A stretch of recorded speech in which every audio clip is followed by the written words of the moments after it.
आज अपन बात करेंगे इवान पावलोव। ठीक है, इवान पावलोव, इनका जन्म 26 सितंबर 1849 को हुआ था। ठीक है ना। अब ये किस लिए जानते जाते हैं, क्योंकि इन्होंने क्या करा था, इन्होंने क्लासिकल कंडीशनिंग मतलब क्रिया प्रसूत सिद्धांत इन्होंने बनाया था। ठीक है। अब इन्होंने ये बताया था कि जैसे क्या करते हैं अपन, क्लासिकल कंडीशनिंग ये होती है जैसे पावलोव के सिद्धांत के अनुसार उद्दीपक के प्रति अनुक्रिया करना मानव का स्वाभाविक प्रवृत्ति है। ठीक है, उद्दीपक के प्रति अनुक्रिया मानव का प्राकृतिक स्वरूप होता है। ठीक है, जब मूल उद्दीपक के साथ नवीन उद्दीपक प्रस्तुत किया जाता है तो कुछ समय पश्चात जब उद्दीपक को हटा दिया जाता है तब वो नवीन उद्दीपक से भी नई अनुक्रिया होती है। जैसे क्या करा, इन्होंने बताया था, कुत्ते के ऊपर एक्सपेरिमेंट करा था इन्होंने। तो जैसे कुत्ते को क्या करा, इन्होंने पहले दूध दिया, फिर क्या करा, कुत्ते को दूध देने के पहले इन्होंने क्या करी, जो घंटी बजाई तो कुत्ते को जब भी घंटी बजाते थे तो ये क्या करते थे, दूध देते थे। तो इन्होंने क्या कर दिया, उद्दीपक मतलब कुत्ते का जो उद्दीपक है वो क्या करता है, वो नवीन उद्दीपक से भी नई अनुक्रिया होती है। ठीक है, नई नई चीज़ों से ये क्या करते हैं, कनेक्ट करके बताते हैं जो मूल उद्दीपक में होती है। इस प्रकार प्राणी की अनुक्रिया नए उद्दीपक के साथ अनुकूलित हो जाती है। मतलब अपन क्या कर रहे हैं, जो कुत्ता है, कुत्ते को अगर मान लीजिए अपन रोज कुछ घंटी बजा के अगर दूध दे रहे हैं, ठीक है, तो वो क्या कर रहा है, वो समझ जाएगा कि मैं जब भी घंटी बजेगी तो मुझे क्या मिलेगा, दूध मिलेगा, और दूध मिलेगा तो उसके लिए क्या होगी, लार्ज जनरेट होगी। तो ये सिद्धांत इन्होंने दिया था। अब पावलोव ने अपने इस थ्योरी को समझने के लिए कुत्ते का प्रयोग किया। इन्होंने सबसे पहले क्या करा, कुत्ते पर प्रयोग किया। वाटसन और रेना ने 1920 में अल्बर्ट नामक मानव शिशु पर प्रयोग किया था। और इनसे पहले किसने प्रयोग किया था, इनसे पहले जो प्रयोग करा था, ठीक है, समझने के लिए वाटसन और रेना ने 1920 में प्रयोग किया था। अब पावलोव का जो प्रयोग था, ठीक है, पावलोव का प्रयोग जो था ये किसके ऊपर था, जानवर पर था, मतलब कुत्ते के ऊपर इन्होंने एक्सपेरिमेंट करा था। पावलोव ने कुत्ते पर प्रयोग किया।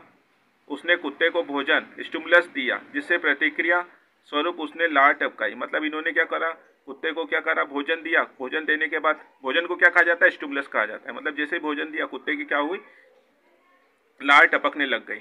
उसे भोजन देने से पहले कुछ दिनों तक घंटी बजाई। अब जब भी वो भोजन देते थे तो कुछ दिनों पहले क्या करते थे, देख ही रहे हैं आप डायग्राम में, तो जब भी भोजन देते थे उसके कुछ दिन पहले क्या करते थे, वो घंटी बजाया करते थे। तो कुछ दिनों के बाद देखा कि घंटी बजते ही कुत्ते की लार टपकने लगती थी।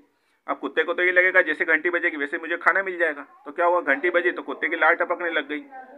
ठीक है, तो कुत्ते की लार टपकने लगती थी, अर्थात कुत्ता क्या हो गया, अस्वाभाविक स्टिमुलस घंटी के प्रति ही लार टपकने की स्वाभाविक प्रतिक्रिया करने लगा। मतलब कुत्ता क्या करने लगा, स्वाभाविक प्रतिक्रिया करने लगा, क्योंकि कुत्ते को पता था कि घंटी बजेगी तो मेरे को खाना मिलेगा। तो वो क्या हो गया, उसकी लार पहले से टपकने लगी। तो स्वाभाविक प्रतिक्रिया बोला जाता है कि स्वाभाविक मतलब उसके अंदर ये सारी चीजें मौजूद होने लग गई।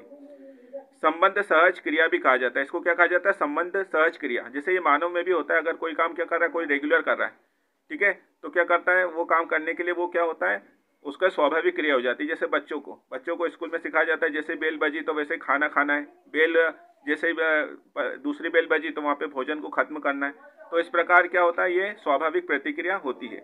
इस प्रकार जब सीखने की प्रक्रिया में अस्वाभाविक उत्तेजक स्वाभाविक उत्तेजक का स्थान ग्रहण करता है, मतलब अस्वाभाविक उत्तेजक क्या कर रहा है, स्वाभाविक उत्तेजक का क्या कर रहा है, स्थान ग्रहण कर रहा है, तो अनुकूलित अनुक्रिया द्वारा सीखना कहा जाता है। इसको क्या कहा जाता है, अनुकूलित अनुक्रिया। मतलब इससे क्या होता है, ये छोटे बच्चों के लिए इन्होंने ये बहुत एक्सपेरिमेंट काम आया, क्योंकि छोटे बच्चों को हर टाइम हर चीज़ें समय पे सिखाई जाती है। बड़ों के लिए ये एक्सपेरिमेंट काम नहीं आता है। तो पावलोव का जो क्रिया प्रसूत जो सिद्धांत है वो किसके लिए, बच्चों के लिए काफ़ी कारगर साबित हुआ। ठीक है ना। अब इन्होंने ये बताइए, आप डायग्राम देखिए, यूसीएस मतलब इन्होंने क्या करा, फूड मतलब भोजन दिया कुत्ता, तो मतलब जैसे ही वो घंटी बजाते थे तो कुत्ते की लार जनरेट होती थी। तो पहले भोजन दिया तो क्या हो, यूसीआर मतलब अनकंडीशनल स्टिमुलस, यूसीएस मतलब अनकंडीशनल स्टिमुलस मतलब खाना दिया। तो यूसीआर मतलब अनकंडीशनल रिस्पॉन्स, अनकंडीशनल रिस्पॉन्स मतलब भोजन दिया तो लार जनरेट हुई। फिर सेकंड वाले में देखो, आप लिखा है, सेकंड में क्या लिखा है, सीएस मतलब एनएस मतलब न्यूट्रल स्टिमुलस। मतलब अब क्या करिए, अब बेल बजाई, अब बेल बजा दी मतलब खाने के साथ बेल को जोड़ दिया, तो बेल बजाई फिर खाना दिया, मतलब बेल बजाने के बाद यूसीएस मतलब अनकंडीशनल स्टिमुलस, मतलब बेल बजाने के बाद खाना दिया तो क्या हो गया, यूसीआर मतलब क्या हुई, अनकंडीशनल रिस्पॉन्स मतलब लार जनरेट हो गई। ठीक है, तो पहला तो क्या दे रहे थे, सीधे खाना दे रहे थे तो लार जनरेट हो रही थी। पहले वाले में देखो आप, पहले वाले में जैसे खाना दे रहे थे तो लार जनरेट हो रही थी। दूसरे वाले में बेल ले आया, अब बेल बजा रहे हैं फिर खाना दे रहे तो लार जनरेट हो रही। फिर तीसरे बारे में सिर्फ बेल बजा रहे तो भी लार जनरेट होती है। मतलब कहने का मतलब है कि वो बेल को क्या कर दिया इन्होंने, जोड़ दिया। तो थर्ड ए लिखा है कंडीशनल स्टिमुलस, मतलब सिर्फ बेल बजाने से भी क्या हो सकती है, लार जनरेट हो सकती है। ठीक है, तो ये सिद्धांत इनका काफ़ी अधिक फेमस था। ठीक है, अब ये सिद्धांत क्या हुआ, पावलोव के सिद्धांत से घंटी को के माध्यम से लार आना एक स्वाभाविक क्रिया है, क्योंकि घंटी से उन्होंने क्या कर दी थी, लार को जोड़ दिया था। तो घंटी एक अनुकूलित अनुबंधित है, अस्वाभाविक उद्दीपक है। सही बात है, क्योंकि कुत्ता भी क्या हो गया, वो समझ गया कि ऐसा होगा तो ऐसा मेरे साथ मुझे खाना मिलेगा, घंटी बजेगी तो लार मिलेगी। पहले बिना घंटी के खाना देते थे। तो पावलोव के अनुसार व्यक्ति किसी उद्दीपक के माध्यम से कोई भी कार्य अनुक्रिया करता है तो वह अपने आसपास की परिस्थितियों के स्वाभाविक अनुबंधन करता है। अनुबंधन मतलब ये बच्चों को क्या करा जाता है, सब चीज़ें टाइम पे सिखाई जाती है। क्यों सिखाई जाती है, ताकि वो अपने समय का अनुबंधन करना सीख जाए। ठीक है, जैसे उनको सुबह कितने बजे उठना है, कितने बजे क्या काम करना है। इस तरीके पावलोव का जो सिद्धांत था ये छोटे बच्चों के लिए काफ़ी कारगर साबित हुआ। ठीक है, क्योंकि अनुक्रिया करता है तो वह अपने आसपास की परिस्थितियों के स्वाभाविक अनुबंधन कर लेता है। ठीक है, अपने परिस्थितियों के स्वाभाविक सारी चीज़ें वो एक्सेप्ट कर लेता है। किसी कार्य के प्रारूप होने में किसी उद्दीपक की प्राप्ति हेतु पूर्व में ही तैयार रहने की उसको उत्तेजना की जाती है। जैसे कुत्ते की क्या हो गई, उत्तेजना जनरेट हो गई कि हाँ अब मेरे को क्या होगा, मेरे को खाना मिलेगा, तो उसकी लार जनरेट होने लग गई। तो पावलोव के अनुसार क्या होता है, अनुकूलित अनुक्रिया के लिए अनुबंधन का होना अति आवश्यक है। मतलब अपन कोई भी क्रिया कर रहे हैं, अनुकूलित अनुक्रिया कर रहे हैं, तो अनुबंधन होना जरूरी है। अनुबंधन होने से क्या होगा, अनुकूलित अनुक्रिया का संचालन संभव नहीं है। तो पावलोव के अनुबंधन का जनक माना जाता है। इसको क्या कहा जाता है, अनुबंधन का जनक। इससे क्या होता है, बच्चों के लिए काफ़ी अधिक ये सारी चीज़ें कारगर साबित हुई है। इसलिए इनको 1904 में क्या मिला था, इसके लिए नोबेल प्राइज़ भी मिला था, क्योंकि इन्होंने क्या करा था, अनुबंधन सिद्धांत बनाया था। विद्यालय की, जैसे बच्चों की विद्यालय की घंटी बजते ही छात्रों क्या होते हैं, अपना बस्ता बंद करना पकड़ देते हैं, या फिर कक्षा में अध्यापक आने पर छात्रों को द्वारा अभिनंदन किया जाता है, गुड मॉर्निंग गुड आफ्टरनून किया जाता है। ये सारा सिद्धांत वहाँ पे काफ़ी कारगर हुआ है।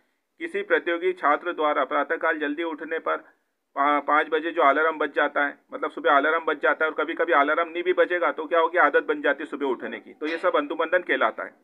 अब पावलोव के सिद्धांत में सप्रत्यय, अब क्या हुआ, विलोपीकरण। अनुक्रिया में लंबे समय तक स्वाभाविक उद्दीपक प्रस्तुत न करने पर अनुबंधन समाप्त हो जाता है। मतलब ये सारी चीज़ें कब होगी, जब विलोपीकरण करेंगे। मतलब अगर इसको रोक दिया आपने, तो इसको रोक दिया तो ये सारी चीज़ें क्या होगी, फॉलो नहीं होगी। तो विलोपीकरण करना जरूरी है, लंबे समय तक इसको विलोप करना जरूरी है।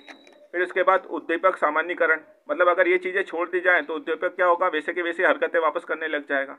फिर थर्ड है CS और UCS का समय अंतराल, मतलब अंतराल का भी क्या करना चाहिए, कोई फिक्स टाइम इंटरवल इसमें अपन डिसाइड नहीं कर सकते कि हाँ इस टाइम ही खाना देंगे तो इस टाइम। उसका क्या होगा, जैसे उस घंटी बजे तो लार जनरेट हो गई, भले अपन को वो काम थोड़ी देर से करना है। और इसका विभेदीकरण भी क्या हुआ, संभव हुआ। ठीक है, जैसे प्रयासों की संख्या बढ़ती गई, मतलब व्यक्ति क्या कर रहा है, प्रयास करते जाता है, उसकी संख्या बढ़ती जा रही है। फिर पुलन मनन, प्रायः का स्वाभाविक एक बेलन उद्दीपक भोजन का, तो पुलन मनन का एक सिद्धांत को कहा जाता है। ठीक है, अब इसके क्या हो सकते हैं, इसके शैक्षणिक फायदे क्या क्या है। स्वभाव तथा आदत का निर्माण अच्छा होता है, बच्चों में स्वभाव भी अच्छे उत्पन्न होगा, आदत भी अच्छी होगी। भाषा का विकास करता है, गणित शिक्षण में क्या होगा, बहुत सहायक होता है ये सब। ठीक है, जैसे प्लस माइनस डिवाइड। मानसिक और संवेदनात्मक अस्थिरता आती है, तो ये सब इसके क्या थे, फायदे थे। इसलिए इनको क्या कहा जाता है, इनको नोबेल प्राइज़ भी इसके लिए मिला था। धन्यवाद आपका बहुत बहुत।